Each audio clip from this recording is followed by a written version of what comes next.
Zweig Group invites all AEC industry leaders to the 2024 AEC Small Business and Entrepreneurship Forum, the premier event for small firms in the AEC sector. Experience innovative strategies and insights on May 21st, crafted by Zweig Group's industry experts. Engage in keynotes and interactive sessions focused on recruitment, retention, and business growth. Join Zweig Group for this unique networking opportunity and take your business to new heights. Secure your spot today and be part of the AEC industry's future. Visit zweiggroup.com for more information. The Zweig Group team looks forward to welcoming you.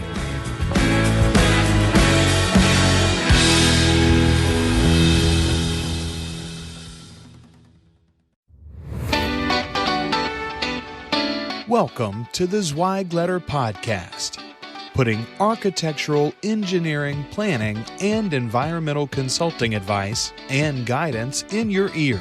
Zweig Group's team of experts have spent more than 3 decades elevating the industry by helping AEP and environmental consulting firms thrive.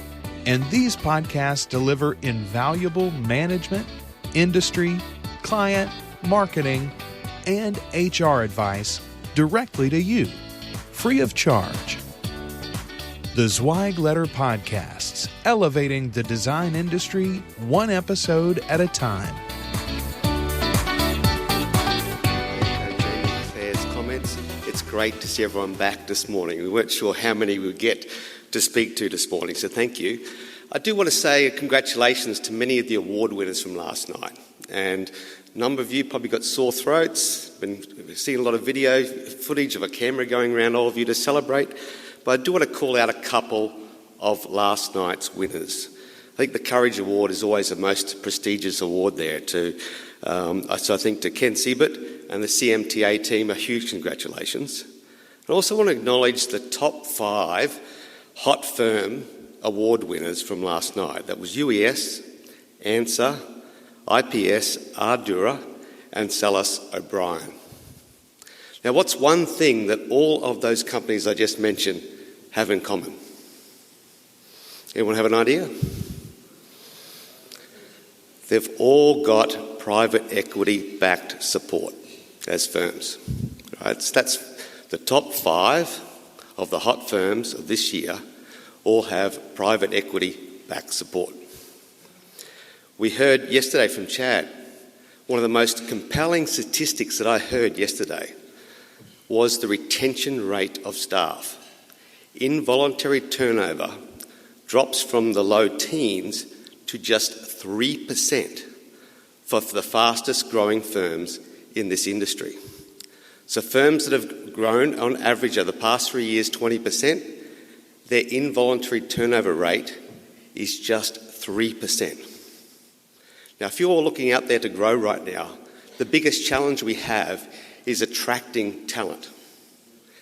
Combine that, if you're losing 12 to 15% of your staff a year and you want to grow at 5 to 6%, that's an enormous number of staff. So if you can reduce that lost turnover rate down to 3% by being a fast-growing firm, wouldn't you want to do that? So what I want to talk today is a bit about the industry, its growth, the role of M&A, and the increasing role of private equity in making that growth happen.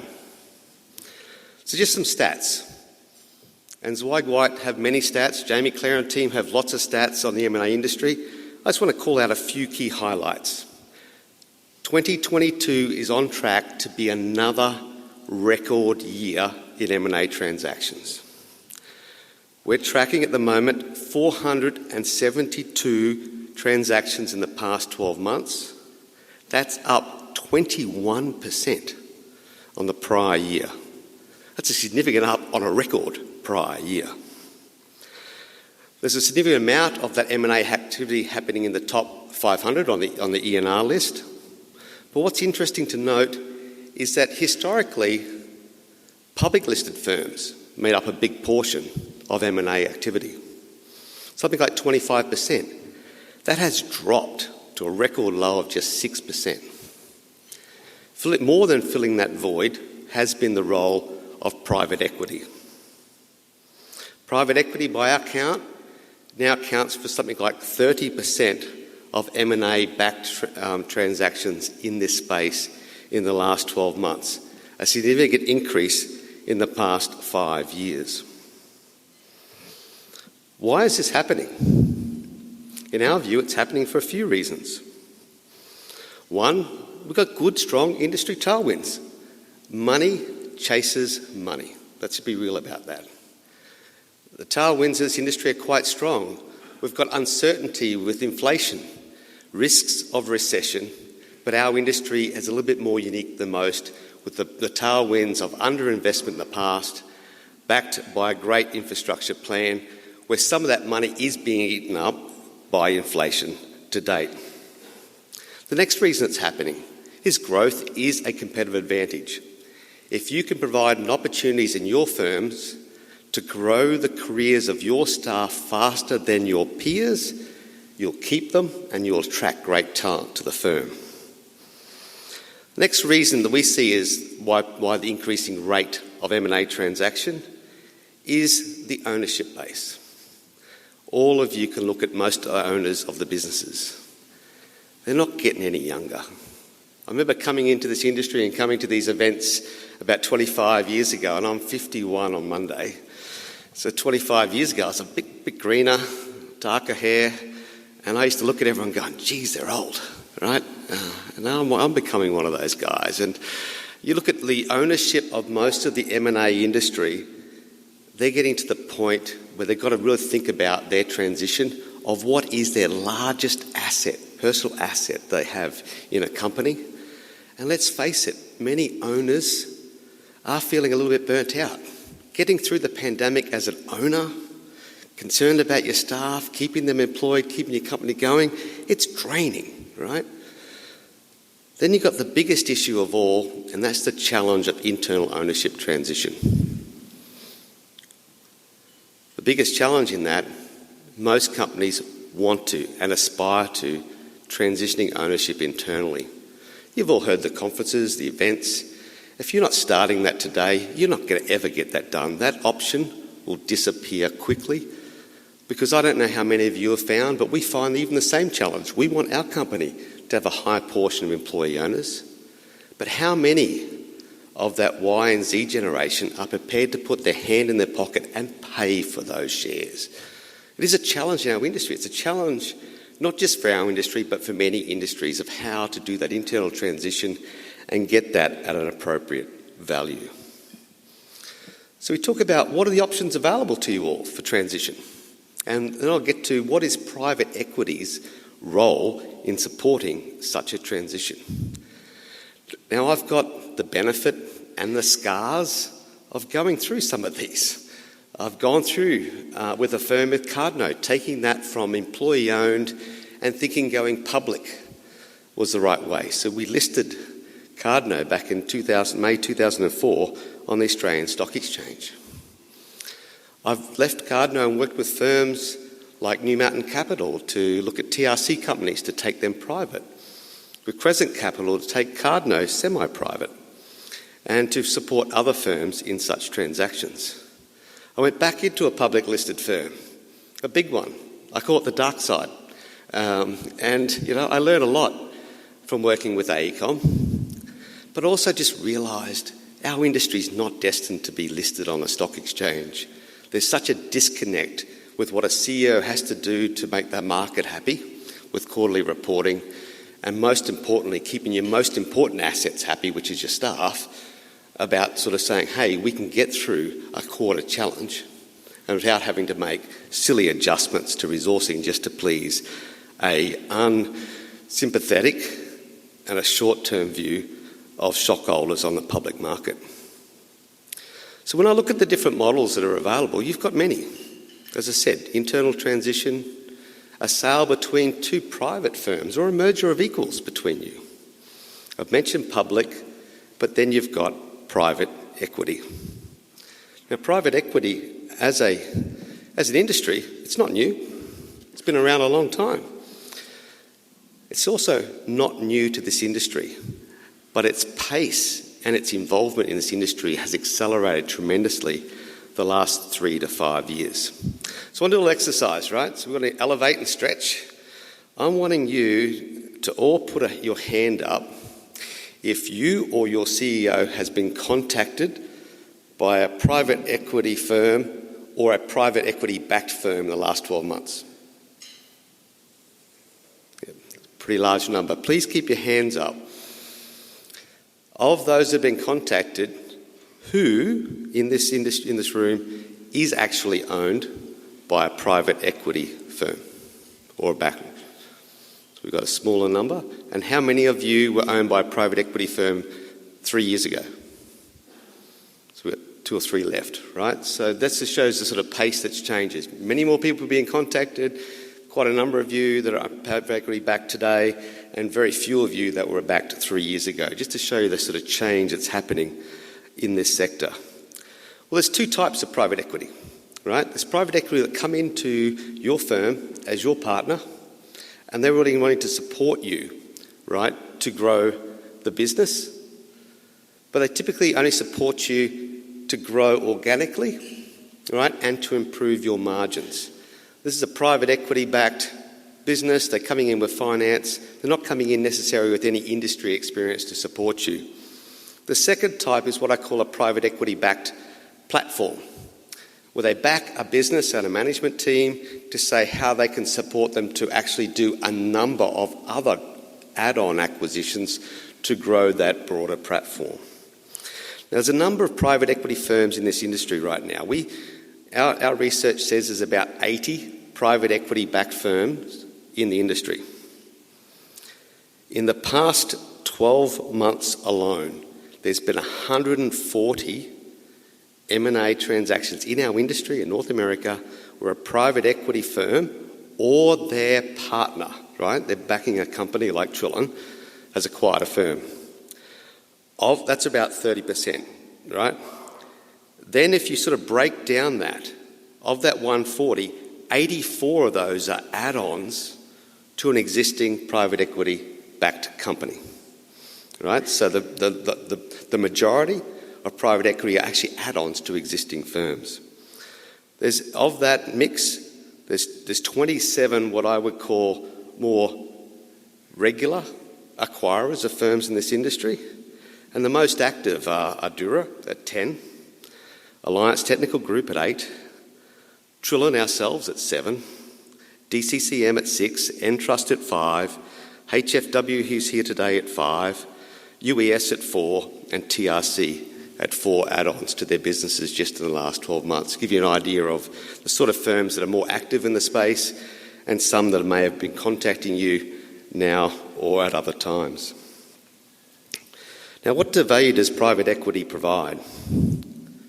What's interesting is what we're talking to you today about is how can private equity help you grow your business? So what you need to do, if you're going to consider private equity as a partner, to grow your business at 20% or more a year, to get your staff turnover or involuntary turnover down to 3%, which would be a goal for all of us, you've got to sort of think through what's the right partner for you.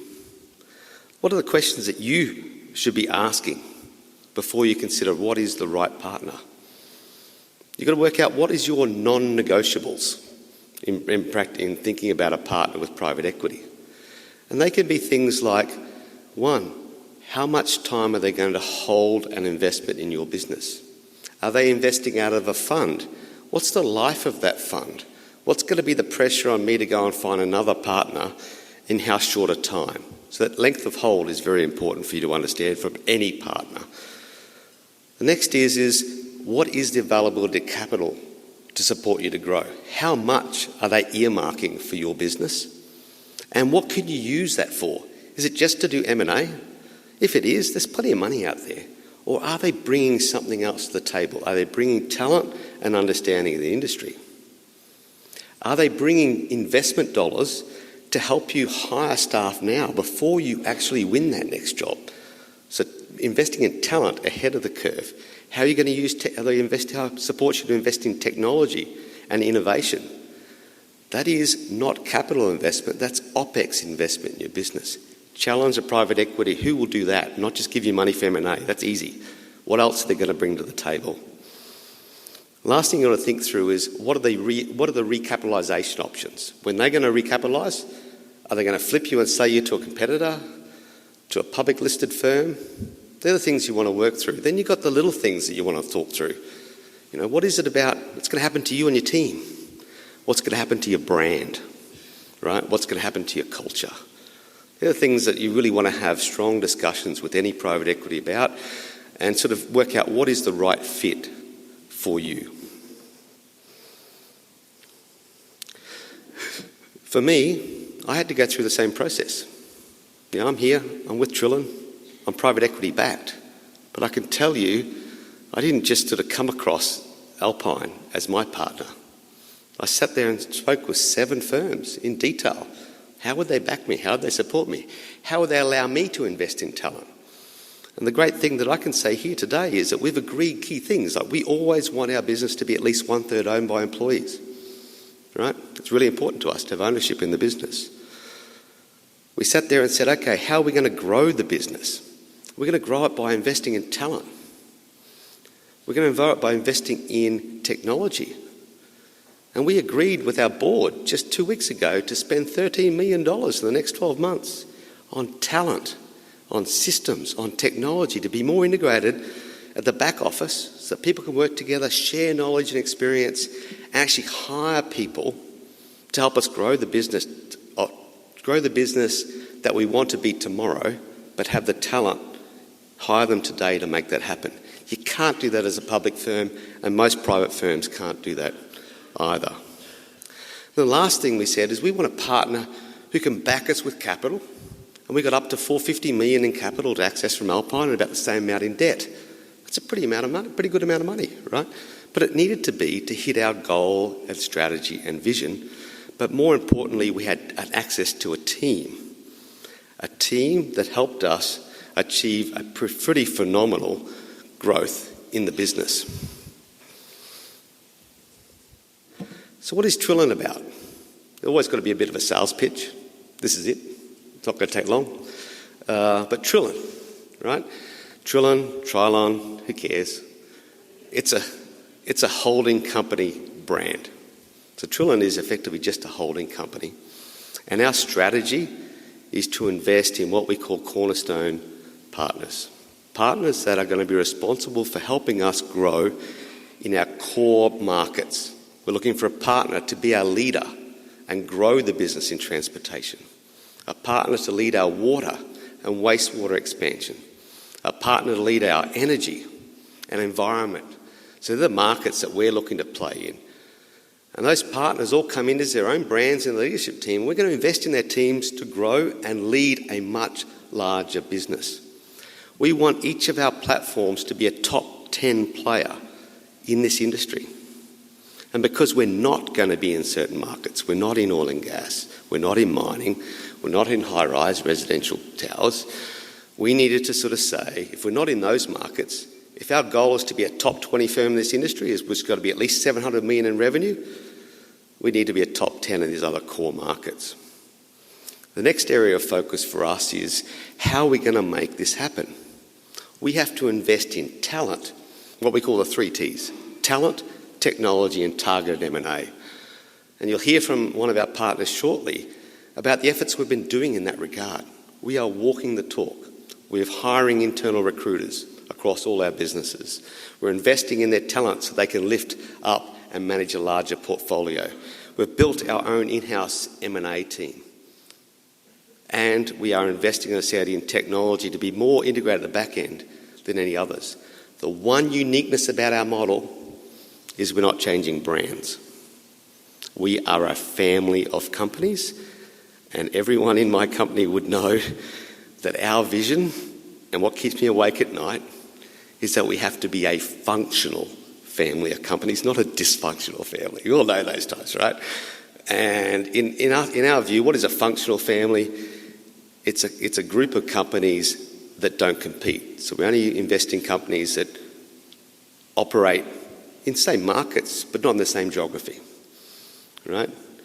We invest in companies that have a growth culture, that have a high proven experience in collaboration internally, Not all tied up in tight profit centres, but they actually focus on collaboration. And we invest in firms that have a culture and a set of values that are akin to each other. And I think we've done an amazing job at doing that to date. And then the last thing we do is that we encourage all firms that join us is to roll over equity, some of the purchase price that we say, into Trilon, so that everyone is incentivised to grow the family. So this is our brag chart. This is what we've achieved in a short period of time. So I effectively left AECOM on the 1st of August. Last year, we named Trilon as a company in December. And since that time, we've announced 7 new partnerships into the group. We have 3 more to announce in the next couple of months. In combined, that takes us from effectively 2 staff. And I want to acknowledge Johnny Heller. Where are you, Johnny? You stand up for a moment. So Johnny's employee number 2 in Trilon, and he's what I would call my recruiter of companies. So if you haven't, I don't know how many of you have received an email or a phone call from Johnny, but if you haven't, I'm disappointed. But we've spoken to something like 300 companies. We've signed NDAs with 62, and then of that, we've only invited 10 into the family, and we've done that deliberately. We've been very selective of who comes into the company. Even though we look like we're growing at a very rapid rate, we've been very selective about who comes into the group of companies. So hopefully it tells you a little bit about how we've been going about building Trilon as a group and how private equity turbocharges that growth. I look forward to when our platform partners can be hot firm award winners and in that top 5 themselves for all of Trilon. But I think what's important today is that we flip the table. And we flip the table here by getting someone who's one of the partners that joined us who went through that process. And that partner is DRMP. So who I'm looking forward to welcome here today is Larry Smith. He's the CEO of DRMP. You can see from the chart here, they joined us in May. And already, as Larry will tell you, they're on track to be double the size of the firm they were in May now, right? We're on track to do that today. So I think it's important you get a chance to hear from your side of the table, which is what Larry was just a few months ago, about where his mindset was about considering private equity as a growth partner. Thanks, Larry. Mick, I want to thank you for giving me the opportunity to present today, and also I want to thank you for giving me the opportunity to be part of the Trilon family. One of the ways to remember how to pronounce Trilon is it rhymes with chillin'. Mick told me that months ago, and I remembered it, and it works very well. Well, my name is Larry Smith. I'm the current president and CEO of DRMP, and also I'm the CEO of the Trilon Transportation platform, which is right now the fastest and the largest of the Trilon cornerstones. I had to put that plug in now because by the end of the year we won't be, because the water platform is going to take over. A little bit about DRMP. We were founded in 1977. We are 45 years old. I've been with the company for 35 of those 45 years. We currently have 530 employees in 19 offices, Georgia, Florida, and North Carolina. We have employees in Virginia, but we do not have an office. The transportation group currently has 915 individuals. DRMP is on track for $73 million worth of revenue this year, and the transportation platform is on track for $140 million. A lot has happened in a short amount of time. DRMP has always had a growth plan. We've also, our goals are growth, shared success, and resilience. Our growth has always been part of this company. In 2000, we had about 200 employees. And then 2008, we had 500 employees. And then 2010, we had 240 employees. The recession had a major impact to our business and to our industry. We grew very slow and cautiously after that, because when you lay off half your workforce, it's not something you enjoy doing or ever want to do again. So we grew slowly, and then around 2022, we had 530 employees to where we are now. Our slogan in 2000 was we wanted 2,020 employees in 2020. Well, we didn't quite make that, but we are definitely on track to be able to do that now. As I mentioned, the Great Recession had a major impact to our growth plan. We did have 2 acquisitions, M&A acquisitions in 2005. And they didn't go very well. I mean, quite frankly, they were disasters. The timing was bad, but we didn't really do our due diligence. So in 2021, we had our next acquisition of a small firm in Brevard County, Florida. And so far, it's been very successful. We applied some of our lessons learned and realized there was a right way to do this. We are a people-first firm also. Share success. The more profitable and more successful we are, we like to share with our staff. I think all of us are that way. We're a people industry, and I think that's very important.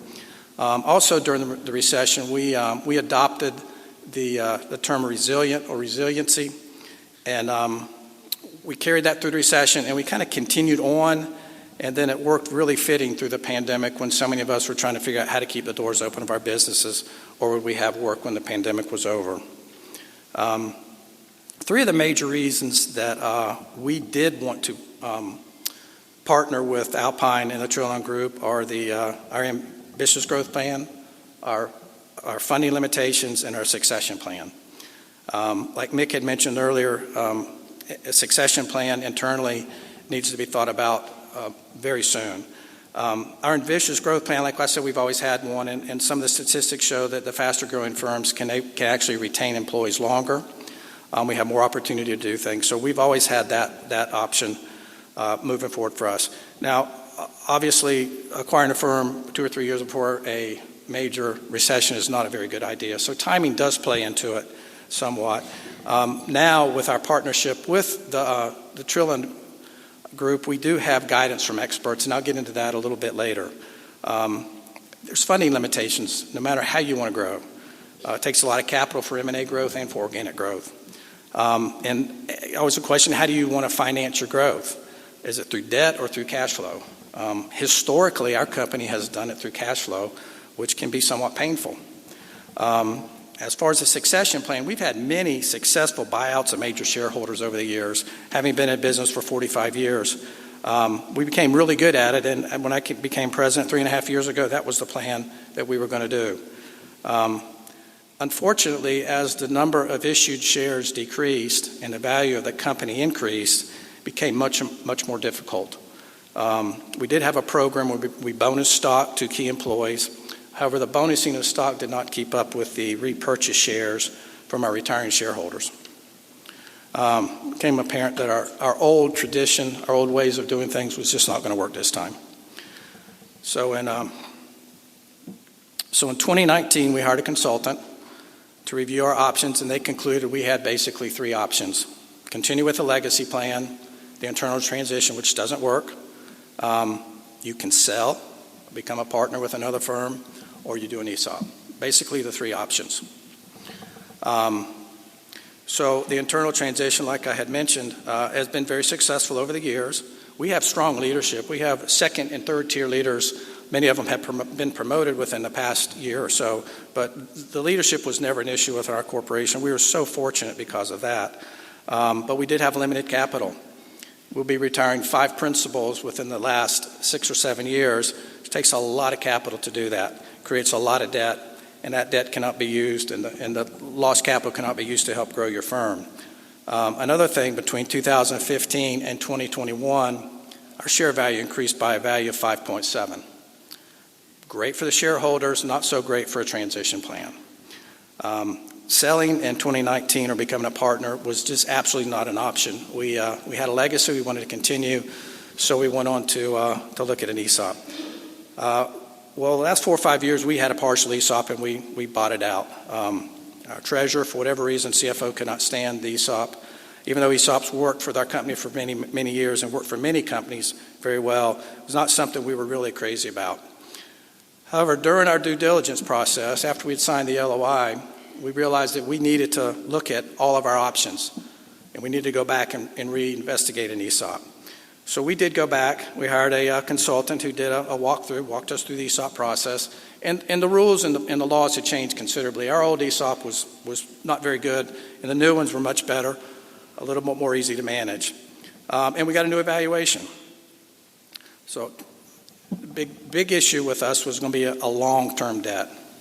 And we didn't really want to put that debt on the new coming leaders into the corporation.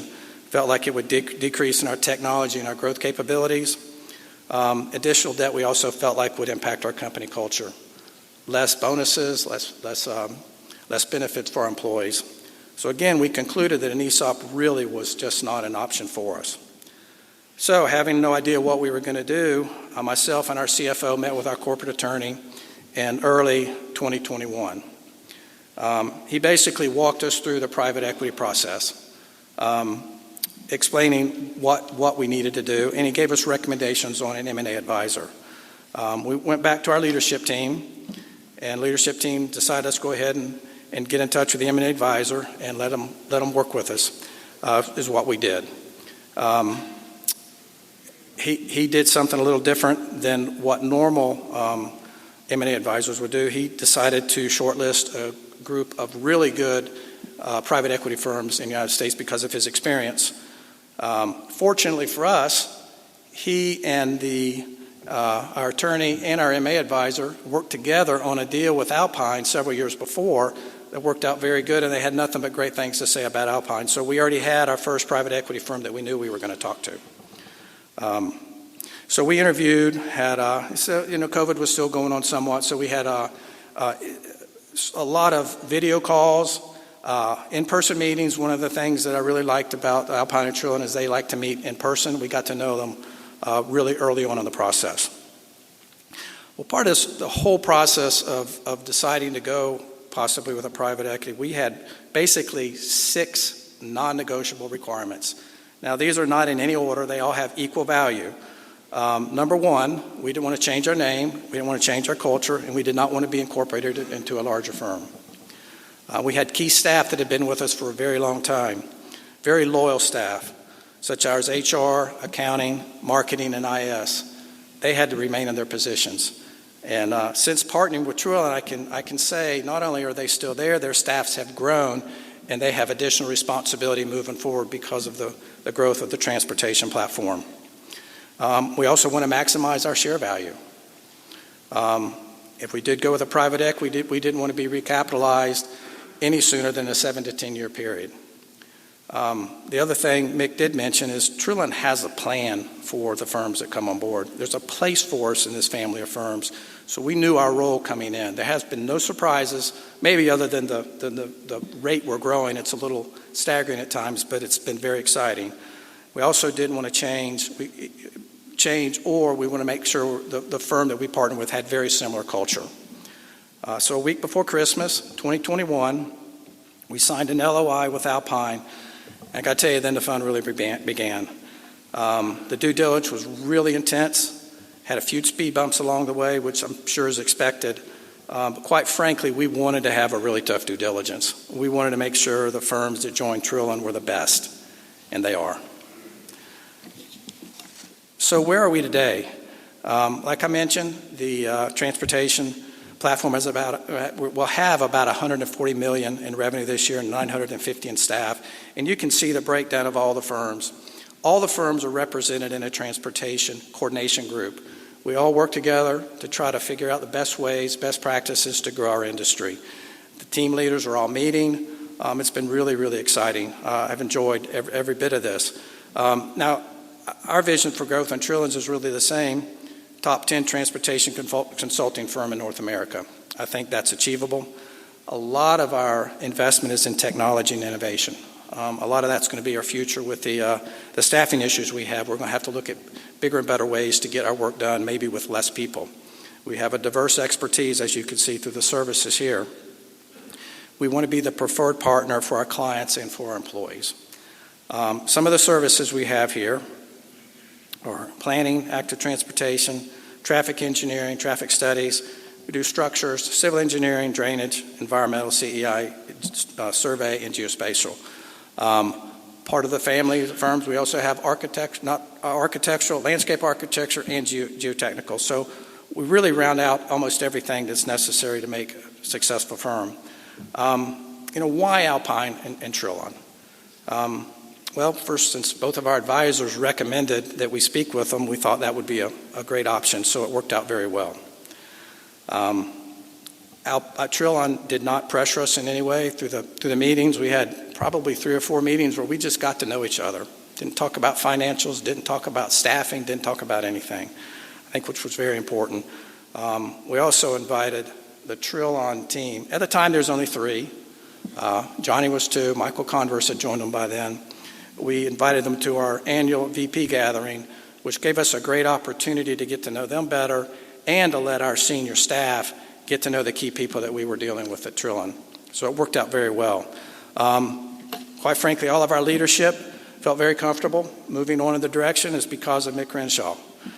He's a proven successful leader.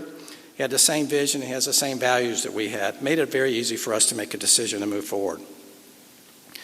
The one thing I do like is we're following a well-developed business plan. We all know where we are as part of this partnership. Trilon's goals, best place to work, that aligns with DRMP's shared success goal. Top 20 pure design firm aligns with our growth goal. They want to be the Zweig hot firm, top 500 in the USA. DRMP was the top 71 this year, which aligns with our growth and resilience goal. And Chad, I'd like to thank you for that special presentation we had last night for our 75th number 1, our hot firm of the year. We are still DRMP, and we're not going to be changing that.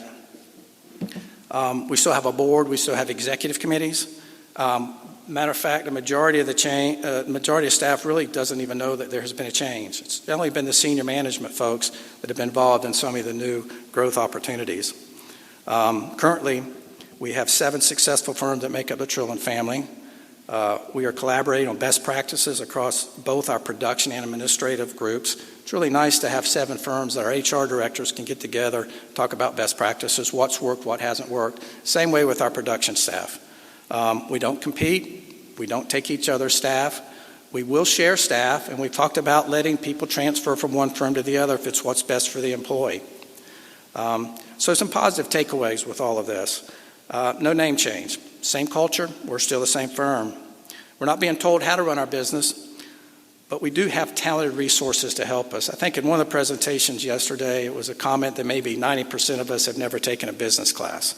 Well, being an engineer, I really don't have a lot of business experience other than what I've learned on the job. So having these experts that are business majors give us some guidance and direction has been invaluable.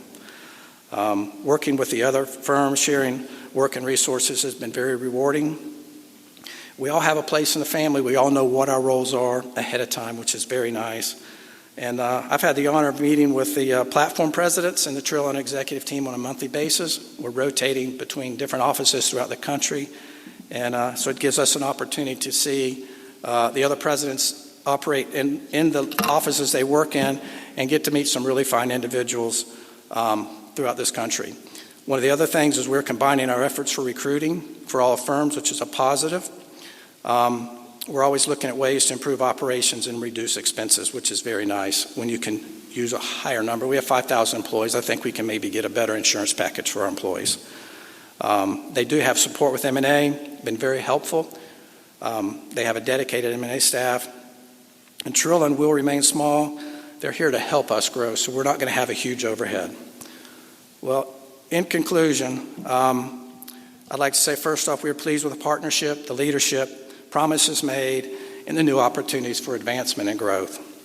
DRMP believes we've made a great decision to move forward with Trilon, and we think it's going to provide a great return for us. And you know, if you were to ask me again if I wanted to do this, the answer would be yes, but without the due diligence process. With that, here are some of our quotes from some of our senior people. With that, thank you very much. I appreciate it.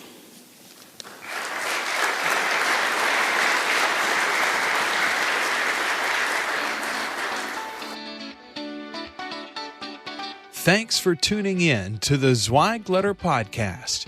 We hope that you can be part of elevating the industry and that you can apply our advice and information to your daily professional life. For a free digital subscription to the Zweig Letter, please visit thezweigletter.com www.levateAEC.com/subscribe to gain more wisdom and inspiration, in addition to information about leadership, finance, HR, and marketing your firm. Subscribe today.